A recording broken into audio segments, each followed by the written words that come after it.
어제에 이어서 바울은 결혼에 관해서 권면하고 있는데요. 사실상 바울은 독신으로 지내는 게 좋다는 것을 기본 전제로 깔고 있죠. 왜냐하면 29절을 보면 때가 단축되었고 주님의 재림이 곧 이루어질 것이라고 굳게 믿고 있었기 때문입니다. 그래서 웬만하면 미혼자들은 결혼하지 말고 자기처럼 독신으로 지낼 걸 바랬던 거죠. 아무래도 결혼하면 마음이 나뉘고 주님을 섬기는 일에 회방받을 뿐만 아니라 재림 전에 닥칠 환난 속에서 미혼으로 있는 게 기혼자보다는 괴로움이 조금이라도 덜할 것이라고 생각했기 때문입니다. 하지만 또 바울은요, 완전히 반대하는 건 아니었습니다.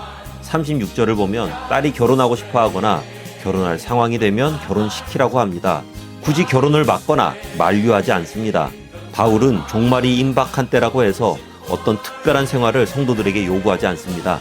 그냥 살아오던 대로 정상적인 일상을 살아가도록 권면하면서 다만 성도의 유익을 위해서 자기 견해를 언급한 것뿐이고, 이건 우리 주님의 가르침과도 같아요. 예수님은 재림의 때를 묻는 제자들을 향해 정확한 시점을 알려주시지 않았죠. 이건 무엇보다도 제자들과 성도들이 정상적인 일상을 살아가도록 하기 위한 건데요. 만약에 우리가 주님의 재림의 때를 정확하게 알고 있다고 생각해 보세요. 때가 멀다면 대부분의 사람들은 방탕하게 생활할 수 있겠죠? 가까이 오면 올수록 사회는 대혼란을 피할 수 없을 것입니다. 아마 어떤 전쟁보다 더 끔찍한 난리가 날지도 모르죠. 노아의 때와 같이 인자의 임함도 그러하리라고 말씀하신 주님은 우리가 종말론의 정죄와 공포에 휩싸여 살아가는 게 아니라 평범하고 정상적인 삶의 모습 가운데 마라나타를 가슴에 품고 살아가길 원하셨던 거예요.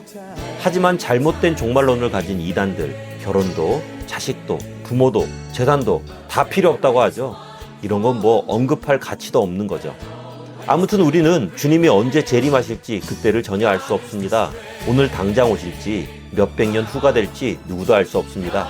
그냥 주어진 하루를 주님의 뜻 안에서 성실하게 살아가는 거예요. 바울은 재림이 가깝다고 믿었지만 성도들에게 결혼하지 말라고 강요하지 않았고 삶을 포기하거나 일상을 멈추라고 하지도 않았습니다. 오히려 각자 주어진 자리에서 하나님 앞에 거룩하고 충성스럽게 살아가도록 권면했죠. 우리도 마찬가지입니다.